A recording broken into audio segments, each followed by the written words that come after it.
Vibe Mundial e a hora certa. 9h30.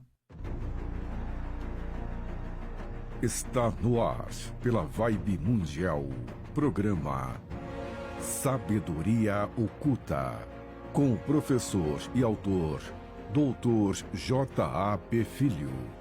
Maçonaria, Cabalá e Alquimia reveladas para a sua transformação interior. Bom dia, queridos ouvintes. Bom dia, queridas ouvintes. Bom dia, meus irmãos. Bom dia, meus fraters. Bom dia, meus sorores. Vamos começar mais um programa Sabedoria Oculta. Eu sou J.A.P. Filho, professor, autor, maçom, grau 33.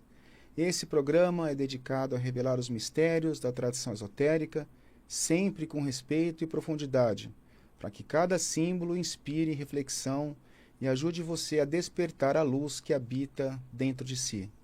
Lembrando que esse é um programa especial. Hoje começaremos às 9h30, iremos até às 10 da manhã, e que rotineiramente o nosso programa é toda segunda-feira aqui na Vibe Mundial, 95.7 FM, sempre a partir das 15h30. Então, vamos lá. Bom, no programa dessa última segunda-feira, no programa convencional, nós começamos a falar a respeito do significado simbólico do Templo de Salomão e a sua relação com a maçonaria. Discutimos a respeito do significado dos arquétipos de alguns personagens principais da lenda do Templo de Salomão na maçonaria, como, por exemplo, o próprio Salomão, Irã Abif, o artífice, e o rei Ciro.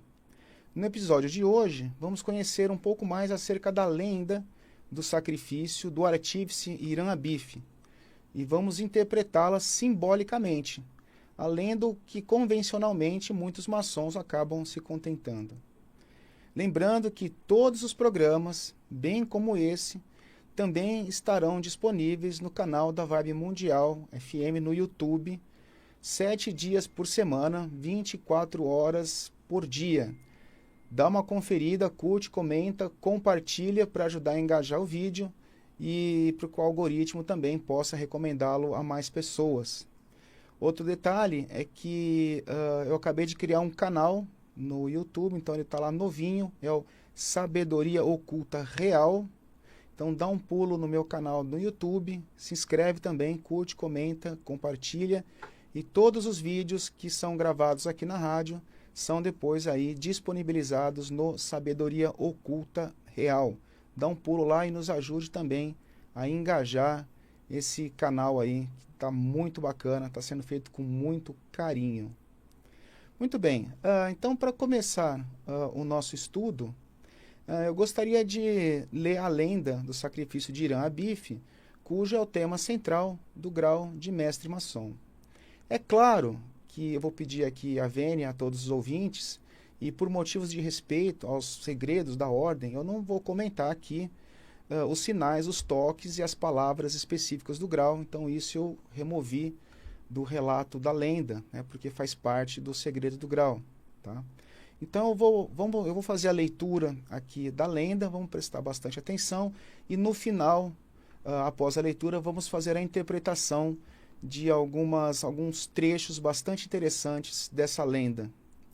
Pois bem, no reinado do rei Salomão, foi iniciada a construção do templo. Para dirigir as obras, Salomão designou Irã Abif, mestre artífice, filho de uma viúva israelita da tribo de Naftali e de um artífice de Tiro, reconhecido por sua habilidade e autoridade sobre os operários. Para a execução da obra, Ciro, rei de Tiro, assegurava o envio de materiais e de mão de obra, garantindo a continuidade dos trabalhos. Irã Abif tinha a responsabilidade de orientar os trabalhos e de guardar a palavra de passe dos mestres, a qual somente poderia ser comunicada segundo regras estabelecidas. Os operários estavam divididos em 3 grupos: aprendizes, companheiros e mestres, recebendo instruções conforme sua qualificação.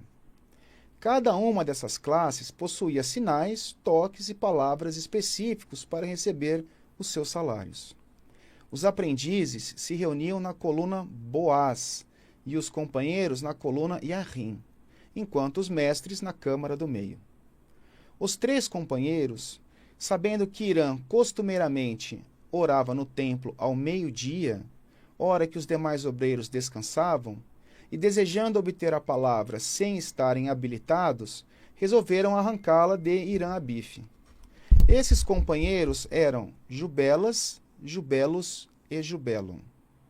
Estes se posicionaram da seguinte forma no templo, a fim de emboscar o mestre após suas orações: Jubelas na meridional, Jubelos no ocidental e Jubelon no oriental. Eles aguardaram Irã nos acessos do templo e, ao encontrá-lo, exigiram que revelasse a palavra. Irã recusou-se, afirmando que a palavra não poderia ser concedida daquela forma e deveria ser fruto de merecimento. Diante da recusa, Jubelas desferiu um golpe com a régua na garganta de Irã. Jubelos feriu-o com um esquadro com uma pancada no peito, e Jubelon aplicou o golpe fatal com um malho em sua cabeça. Irã Abife morreu sem revelar a palavra. Os 3 assassinos levaram o corpo de Irã para fora do local das obras e o sepultaram fora de Jerusalém. Em seguida fugiram. Ao perceber a ausência de Irã, o rei Salomão ordenou que fossem feitas diligências. Salomão prometeu aos companheiros que achassem o corpo de Irã que estes seriam promovidos a mestre. Depois de buscas, os companheiros encontraram Jubelas, Jubelos e Jubelon e os levaram a Salomão, os quais foram executados. Em seguida, os companheiros passaram a procurar o corpo do mestre. Após muita procura, no topo do Monte Líbano, um companheiro identificou um ramo de árvore espetado no solo recém-mexido. Ao tirar a terra do local, encontraram o corpo do mestre. Em seguida, cobriram novamente o corpo e marcaram o local com um ramo de acácia e foram comunicar a Salomão. Após a descoberta do corpo, Salomão, consternado, ordenou que Irã Abife fosse retirado com toda a dignidade devida. Ao perceber que a palavra de passe de mestre havia sido perdida com ele, determinou Salomão, até que fosse novamente reencontrada, uma palavra de substituição fosse adotada, para que a obra não cessasse e o templo pudesse ser concluído. Reunidos em silêncio e reverência, os mestres, então companheiros, tentaram erguer o corpo, pelos sinais e apertos conhecidos, mas tudo em vão.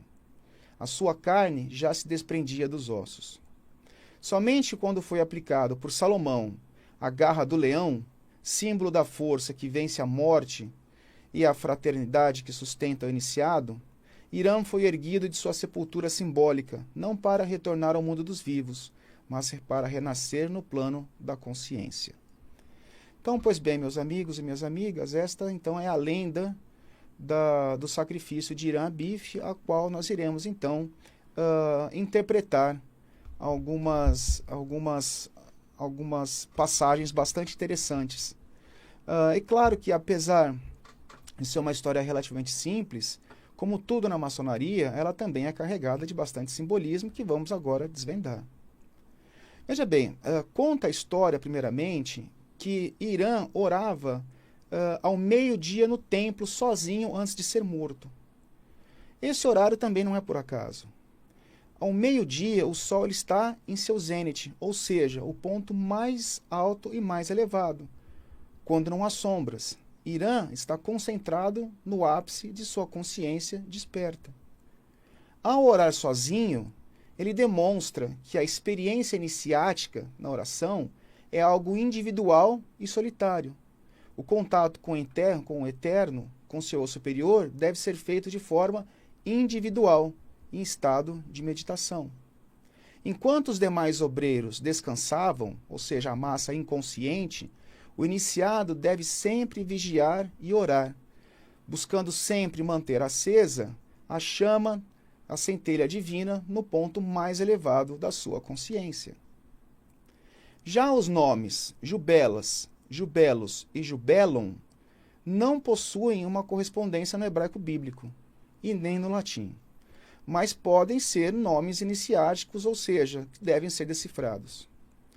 Entretanto, se nós percebemos os três nomes, eles vêm da mesma raiz, Jub mais El. Jub vem do radical latino iub, de iubere, que quer dizer ordenar, exigir. E El vem do hebraico, que é o nome de Deus, o princípio. Dessa forma, Jubel, ou Jub mais El, pode significar ordenar o nome de Deus. Ou seja, a palavra sagrada, ela é o nome de Deus. Então, ordenar o nome de Deus, impor a ordenança, a requisição da informação da palavra sagrada.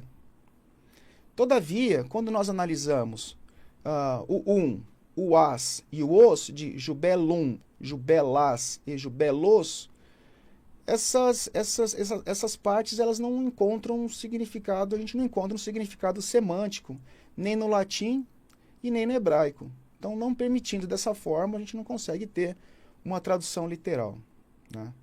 Essas variações de Jubelum, Jubelas e Jubelos devem ser mais entendidos como construções ritualísticas, utilizados para diferenciar diferentes manifestações do mesmo princípio negativo, e não como elementos linguísticos autônomos, como a gente vai falar um pouco mais para frente. Assim, Jubelas, Jubelos e Jubelum não representam entidades distintas em essência, mas variações de uma mesma energia profana. Isso é, três expressões de um único princípio corrompido. A tentativa de apropriar-se do nome divino e da palavra sagrada sem iniciação legítima, culminando na usurpação da autoridade espiritual. Ainda em relação ao nome dos companheiros, creio que é interessante analisarmos o local e os instrumentos que cada um utilizou para matar Irã Abif, sabendo que meridional, direção sul, setentrional, direção norte, oriental, direção leste, e ocidental, direção oeste. Vamos falar agora acerca do lado negativo do significado de cada uma dessas direções. Vamos lá. Jubelas golpeia Irã no sul do templo, ou seja, no meridional. O sul é o elemento fogo, é o instinto e a impulsividade dominantes. É no sul que atua o desejo bruto, representado por Jubelas. Jubelas, ele usa uma régua para ferir a garganta de Irã. A régua simboliza a materialidade, ou seja, tudo aquilo que é mensurável. Ela fere a garganta de Irã, aonde habita o quinto chakra, que é o centro do verbo, de onde emana a palavra sagrada, o Logos. Dessa forma, a gente pode dizer que o golpe simboliza a imposição impulsiva da verdade material sobre a espiritual. Já Jubelos golpeia o mestre no oeste do templo, ou seja, no ocidente. O oeste, ele é símbolo da morte simbólica da luz. O sol, ele morre no oeste. Também é símbolo dos ciclos que encerram, dos desejos egoístas e do medo, tudo aquilo que caracteriza a figura de Jubelos. Jubelos também usa um esquadro para ferir Irã. O esquadro, por formar um ângulo reto entre duas traves, ele é o arquétipo da razão e da ligação entre o plano material e o plano mais sutil, espiritual. Ao ferir o peito, ele fere a região do chakra cardíaco, onde residem a compaixão, o perdão e o equilíbrio emocional. Dessa forma, esse golpe ele expressa o domínio excessivo da razão, simbolizada pelo esquadro, e transformada em egoísmo sobre a sensibilidade humana. Trata-se, então, de um momento que a lógica, desvinculada do amor e da empatia, passa a governar as relações. Esotericamente, o esquadro no peito representa o egoísmo travestido de racionalidade, no qual a mente endurecida fere o coração e rompe o equilíbrio entre o pensar e o sentir. Já Jubelum golpeia o mestre no leste do templo, ou seja, no oriente. Atacar no leste, onde nasce a luz, é a mesma coisa que nós imaginarmos que Jubelum está usurpando o princípio espiritual do mestre. Usurpar a luz do iniciado, uma vez que o leste da onde provém a luz, da onde provém a sabedoria. Jubelum fere então Irã Abif com um malho na cabeça e finalmente o mata. O malho, ele é um arquétipo da força bruta, da vontade instintiva e da energia que não é refinada. Quando usado com medida, o malho serve para desbastar a pedra bruta. Quando usado em excesso, ele quebra e destrói essa mesma pedra bruta. Esotericamente, o malho representa as forças primárias do inconsciente, os impulsos instintivos, que, quando não dominados, passam a governar o homem. Já o golpe na cabeça, que é a sede do chakra coronário, que é o centro da espiritualidade superior, da consciência, da unidade e da superação e da ilusão material, ele nos indica o golpe da materialidade, da força bruta, sobre a nossa espiritualidade. Pois é nesse ponto, no chakra coronário, que o ser humano se reconhece como parte do todo e transcende o ego e a separatividade. O fato de Irã ser morto no leste, ou seja, o local onde deveria surgir a luz, possui um simbolismo muito decisivo. O Oriente, ele representa o nascimento da consciência, a origem da iluminação espiritual. Quando o golpe fatal ocorre ali, o malho atingindo a cabeça, esse símbolo, essa ação, o que ela nos traz? O que ela revela? Ela revela que a espiritualidade potencial do homem, nesse episódio, ela é completamente extinta quando a sua mente instintiva, dominada pelo ego, assume o controle absoluto. Assim, o local destinado à manifestação da luz, que seria o Oriente, transforma-se no seu ponto de negação. Em síntese, o malho na cabeça, no Oriente, consuma um processo iniciado pelos golpes anteriores, aonde o primeiro golpe silencia o verbo, que foi dado na garganta, depois endurece o coração, no peito, e por fim, destrói-se a consciência espiritual, o chakra coronário. Só que a morte de Irã, ela é uma vitória temporária do ego sobre o espírito, que é uma condição necessária para que mais tarde a verdade venha a renascer em um nível mais elevado por meio da iniciação. Outra coisa interessante nós comentarmos da história é que após a morte de Irã, Salomão ordena que seja iniciada uma busca por ele. Como dito, Salomão ele é o arquétipo do sol, da sabedoria máxima, da consciência em seu máximo estado elevado. A percepção da perda do mestre Irã, ou do mestre interior, consiste no primeiro passo para a retomada da palavra perdida, sendo que esse processo deve ser guiado pela sabedoria suprema do Eterno.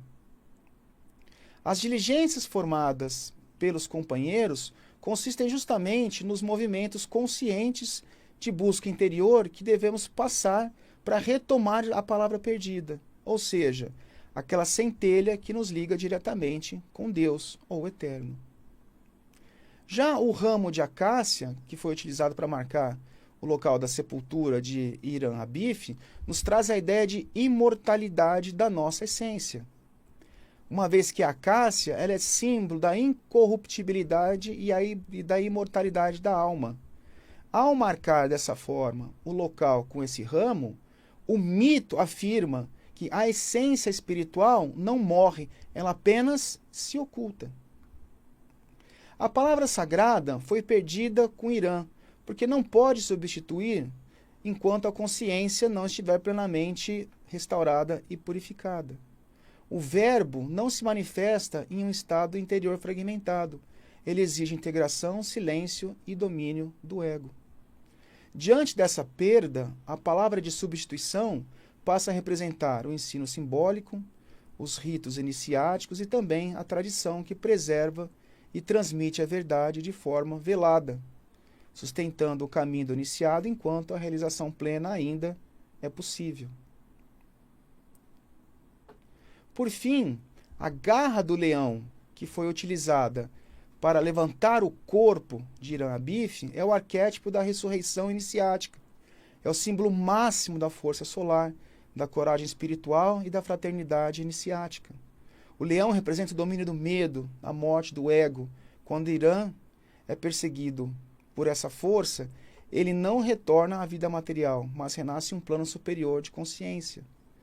Trata-se, então, da verdadeira ressurreição iniciática, a vitória do espírito sobre a morte simbólica.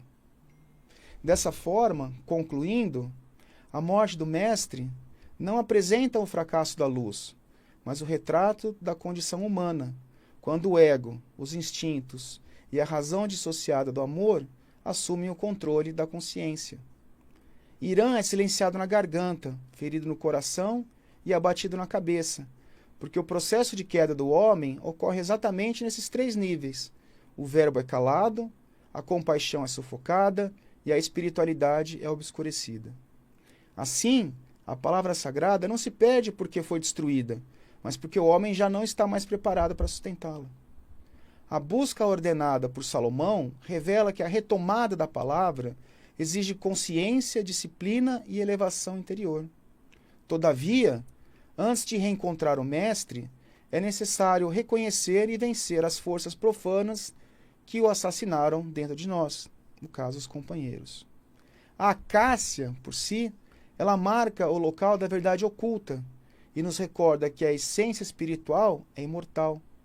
Ela apenas aguarda o momento certo para ser reencontrada. A palavra de substituição preserva o caminho, enquanto a verdade plena não pode ser restaurada, pois o ser humano aprende gradualmente por símbolos, ritos e experiências.